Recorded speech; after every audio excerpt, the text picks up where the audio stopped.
Good morning, Colfax, and welcome back to episode 8 of our CTV show. I'm Kaleb McCalister. And I'm Lindsey Tellman.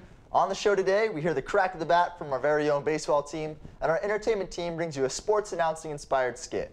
We may have said goodbye to our Japanese foreign exchange students, but our news team takes an inside look at their stay. Welcome to the show.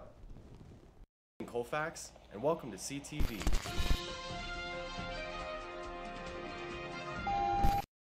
For the 3 weeks prior to spring break, we had a handful of Japanese foreign exchange students staying with their generous host families here in Colfax. Many of the hosts' lives have been impacted by their foreign exchange students. Ateni Amiro and Daviana Ackerman have the story on their experience. Last month, Colfax had the amazing opportunity to host 17 foreign exchange students from Japan for 2 weeks. We interviewed Jana Martello and Jess Barrett, 2 Colfax students who are both host families, to see their perspective on this experience. It was interesting, a little different, and we also had to share the same room, so there were some difficulties with that. Because she didn't speak English very well, we had to use Google Translate a lot, but it was a lot of fun, like trying to figure out like what she was saying and like what she wanted to do, and it was just a fun experience overall. The visiting of students from Japan brought more culture and different perspective to Colfax. He was a very smart boy, and he taught me lots about Japanese culture and heritage. I learned a lot of things from their culture. They bow when you give them something to say thank you. They don't have seatbelts on when they drive, so I had to remind her to put her seatbelt on all the time. And yeah, they eat different food. Our sushi is way different than theirs, and yeah. To come to a cultural closing, this is Daviana Ackerman with camera op Ateni Amiro signing off. Great opportunity to experience a different, unique culture. Absolutely. Thank you to all the gracious host families for making the exchange students feel at home. And to all the students traveling back to Japan, we wish you a fair journey. It was an honor to have you here at Colfax.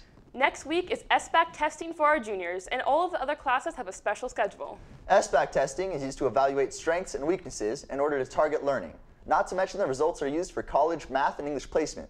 You can also get the Golden State Seal on your diploma, along with the Biliteracy Seal, depending on your results. Freshman and sophomore classes will be split into groups, A, B, C, and D groups, and they will rotate through different sessions Monday through Thursday. Your teachers will give you the details in class today. Seniors, you will have a special schedule and some late starts, and that will be explained in class today as well. So, if you're testing or engaging the sessions, it is critical to get a good night's sleep, have a good breakfast, and make sure your Chromebooks are fully charged and ready to go. On a totally different note, it's time to send it over to our sports team or entertainment team, or both. This week's entertainment sketch, Sports Announcers, is brought to you by the creative minds in the entertainment department.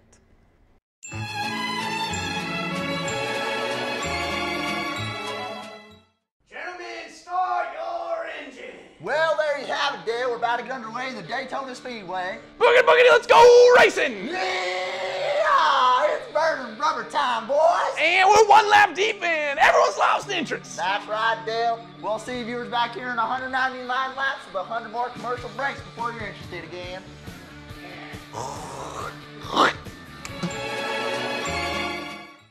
Hello, and welcome back to the Masters Tournament.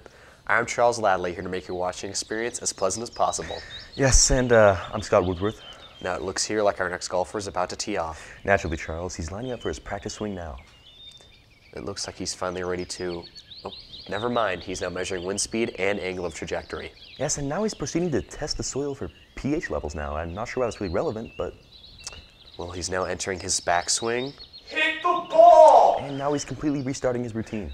Well, he wouldn't be the best in the world if he wasn't so meticulous in his tee-off process. I think now would be a perfect time to take a quick commercial break. And when we get back, maybe our golfer will be ready to tee off. Welcome back to the Horse Racing Network. I'm Maxx Wolff. With me as always is Carson Buell. It's a gorgeous day today, perfect for some horse racing. Couldn't be more right, Carson. As a matter of fact, our horses and their jockeys are entering their gates now. The countdown has begun, and the gates are open. Off they go. The horses are rounding turn 1, and oh no, we have a collision. Oh dear, Lucky Sunday has gone down along with his jockey, Jack Goldblum. Carson, Jack's leg is stuck under the horse, but he does seem to be all right. Oh no, Max, the pack is quickly entering turn 1 again. You'd think they'd slow down or try to swerve out of the way, but it almost looks like they were targeting Goldblum's face and body. Miraculously, Max, his injuries still don't seem that bad. And thank gosh for that. The medical crew is now running onto the track to try to free Goldblum from underneath the unconscious horse. Max, I cannot believe my eyes, but the pack is speeding into turn 1 yet again. Sweet God above, Carson, the horses have completely mauled the emergency crew. Oh, the other jockeys are just so focused on winning that prize money that they have almost no sense of humanity or remorse for the brutal murder they have just committed. Well, we're gonna take a commercial break, and when you return, we hope Jack Goldblum and any surviving members of the emergency crew have been rescued from the track. See you next time, horse fans.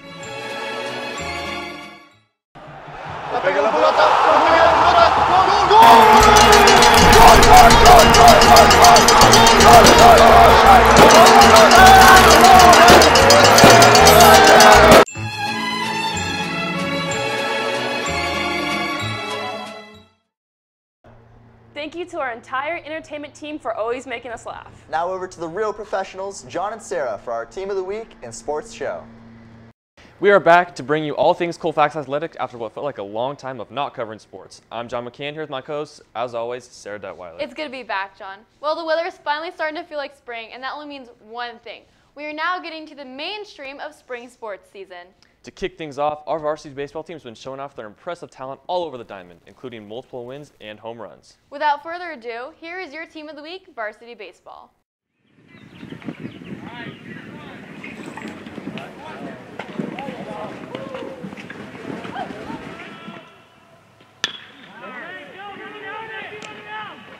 This year's baseball team is off swinging, starting their season off with a record of 9-2.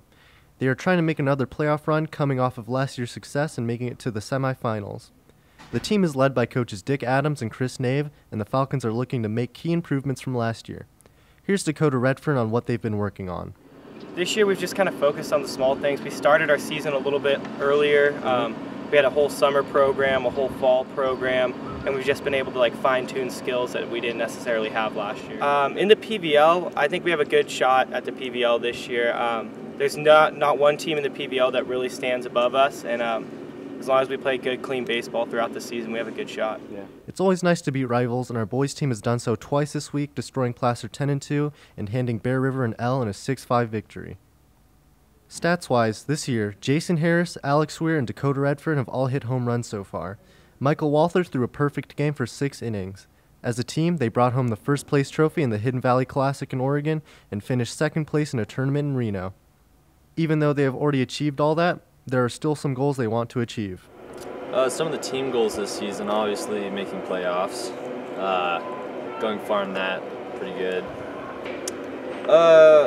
I think we're pretty good this season. I mean, compared to Lincoln and stuff, obviously that's going to be a challenge, but I think all the other teams, I think we're going to be pretty good. With CTV Sports, I'm Jederick Pornebo with camera op and editors Daviana Ackerman and Alec Maynard, sending it back to the studio. Great job, boys, and keep up the good work. Our track and field has also returned from some tournaments, including the Coach O Invitational at Yuba College, where some of our athletes exhibited top-notch dedication.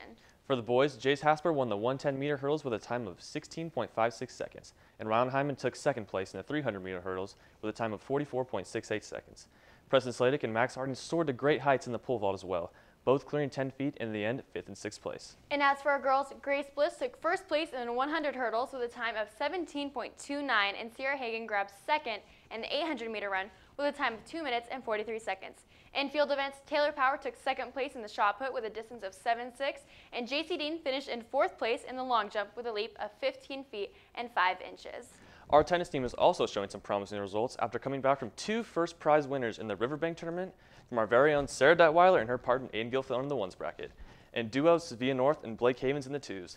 They are currently 3-0 in league after beating Bear River, Center, and Lincoln. In golf news, the boys won their match against Lincoln on Wednesday, winning 231 to 237. Mason Aaron shot a 39 with Eric Smith also coming close behind with a 43. And last but not least, our Colfax swim team is at Lincoln today, so be sure to wish them good luck as they take on the Zebras. And before we sign off, we would like to give a quick shout out to all of our basketball players who were awarded first team PVL All-League. For the girls, it was Annalise Ballou, Grace Bliss, and Callie McClanahan. And for the boys, it was Mason Aarons and Nate Sowie, with Garen O'Keefe awarded co-MVP, shared with Kai Hunsberry from Placer. Congrats to all of our players with a fantastic season. That's all from us for this show. I'm Sara Detwiler. And I'm John McCann. And we'll see you next week, Colfax.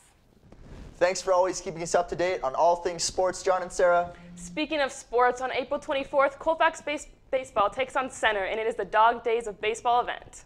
Not the cute, furry kind of dog, but the summertime beans and brats kind of dog. Leadership will be setting up bleachers down the first base line, and free hot dogs will be served to students watching the action.